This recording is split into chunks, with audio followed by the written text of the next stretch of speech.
The COVID-19 pandemic worsened the long-standing learning crisis facing African countries. Nigeria is not left out in this scourge. The developing nation has the highest rate of out-of-school children, low literacy rates, and high inequalities between and within groups in terms of education access and learning outcomes. The pandemic further reduced school attendance by approximately 17%, particularly among adolescents aged 15 to 18. In fact, for many school-aged children, temporary school closures have become permanent. To rebuild Nigeria's education system, new thinking and innovations are required. Here are 5 ways in which Nigeria's education sector can achieve an inclusive recovery from the pandemic. 1. Prioritize equity. Most children who no longer attend school as a result of the pandemic are from poorer backgrounds and reside in rural areas. Technology to mitigate learning loss during the pandemic was often inaccessible to rural communities because of lack of electricity or internet connectivity, as well as other financial or logistical constraints.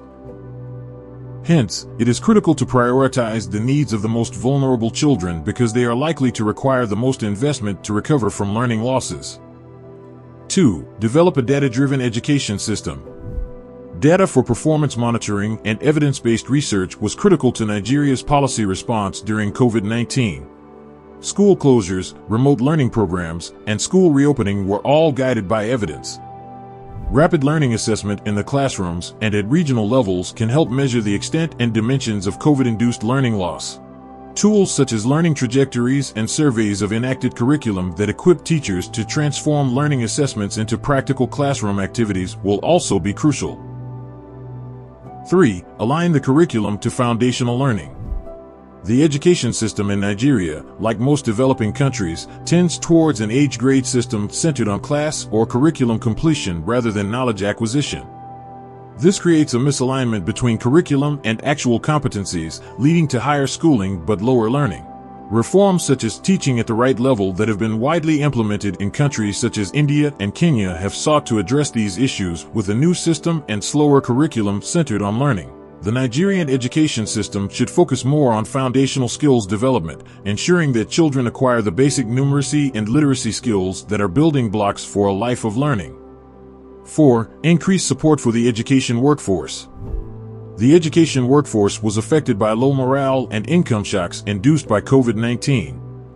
Education sector recovery should include targeted social protection for the education workforce and parents. This includes providing retraining that equips them to transition and adapt to the hybrid learning environment that COVID-19 has spurred.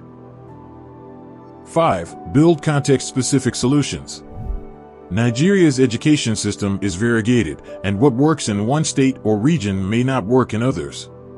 For example, evidence suggests that while there are still substantial gender inequalities in access to education in Nigeria's northern states, many southern states have achieved gender parity in this area. Investing in, evaluating through, and learning from grassroots initiatives is important to understand context-specific challenges. In a nation estimated to be losing 7 to 13% of its GDP to low human capital development, we cannot overemphasize the role of education as a basis for achieving other sustainable development goals. Focusing on these 5 dimensions will ensure a learning-focused and equitable education system in Nigeria.